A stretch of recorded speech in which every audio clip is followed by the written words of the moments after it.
Yeah, I know. Doing Silent Hill Shattered Memories, the Wii version anyway. I know it's a bit of a deviation from stuff like Sonic R and Pipe Dream, but whatever.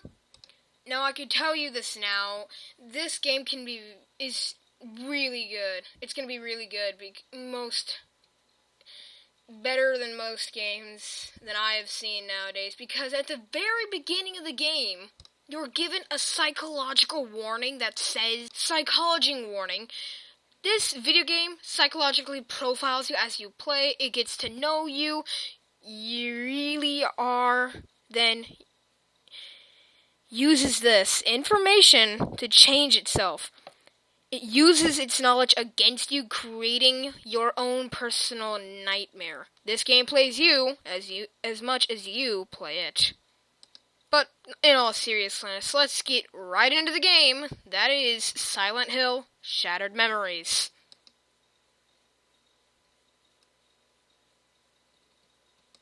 Now, Silent Hill Shattered Memories has been noted to be a reimagining of the first Silent Hill game. And yes, it's the first one that was on the PlayStation. Nice little reboot, but there's a huge difference between the games. Silent Hill on the PS1 is the more action-oriented game where you have the ability to fight the monsters off. But rather in Silent Hill Shattered Memories, you have to run from what's trying to kill you, and you have no way of fighting them, nor do you have any weapons of the sorts. And there's two different sections. There's the Harry Mason sections where you're playing as Harry Mason, and your most powerful tool is your phone. Seriously, your phone. I'm not kidding. Even doing little tasks like taking photos or calling people can affect the environment around you tremendously and give you other things like voice messages, texts, and pictures. Now, like I was getting into before, there are two different styles of gameplay. There's the Harry Mason section, as you can guess, you play as Harry Mason, walking around the desolate Silent Hill area, going around through all the buildings and meeting people like Sybil Bennett and the person who works at the bar. I don't particularly like to remember her name. I just don't really like her. And then there's the therapy sections when you're playing as a nameless person having therapy.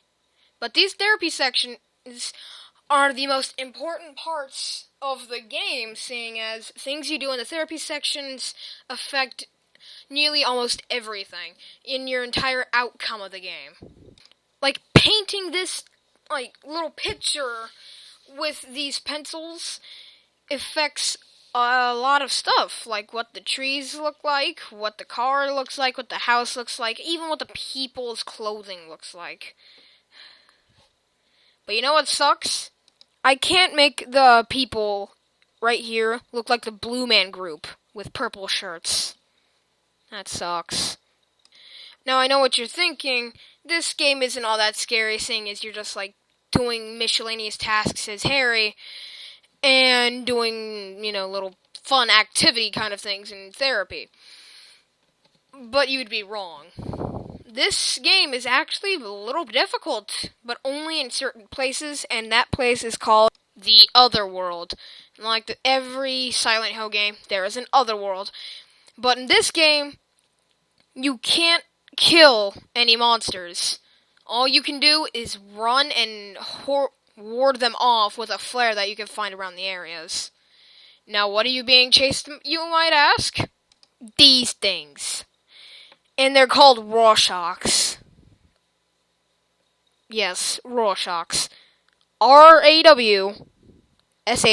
I like to call this one right here the Jenga face. Look at that face. Look at it! And like I said, you can ward them off with a flare, but that flare doesn't last forever.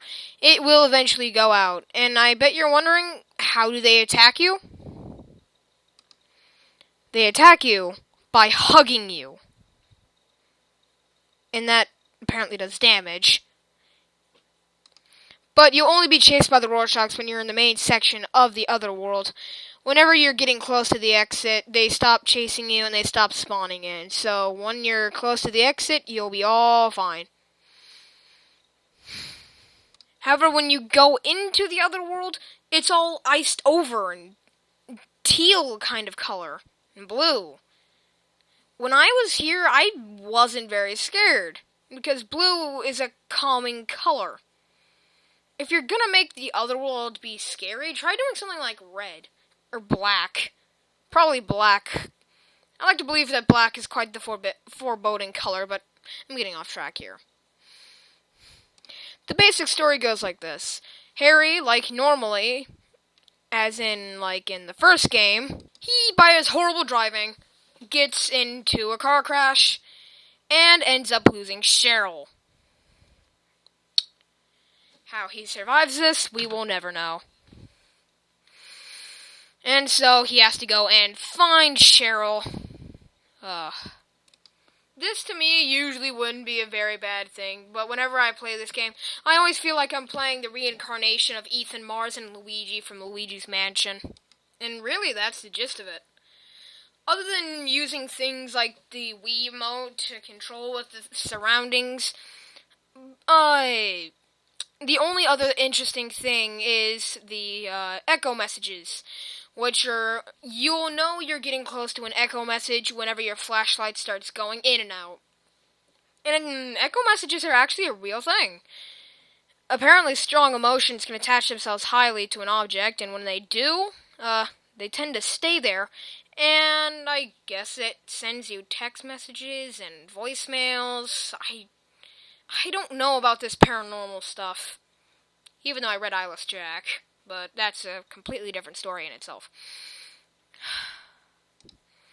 But you have to realize, if Harry Mason ever lost that phone, he wouldn't be able to do anything. Your phone is your strongest tool in this game.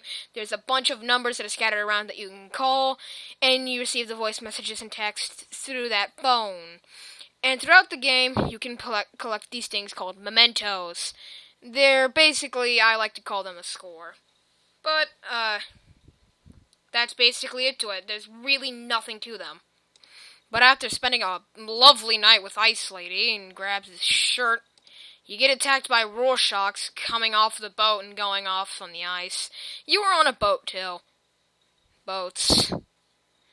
But no matter how hard you try, in this section, you have to die.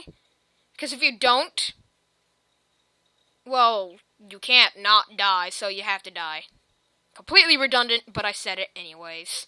And by getting killed, it triggers this cutscene, and everything starts to freeze.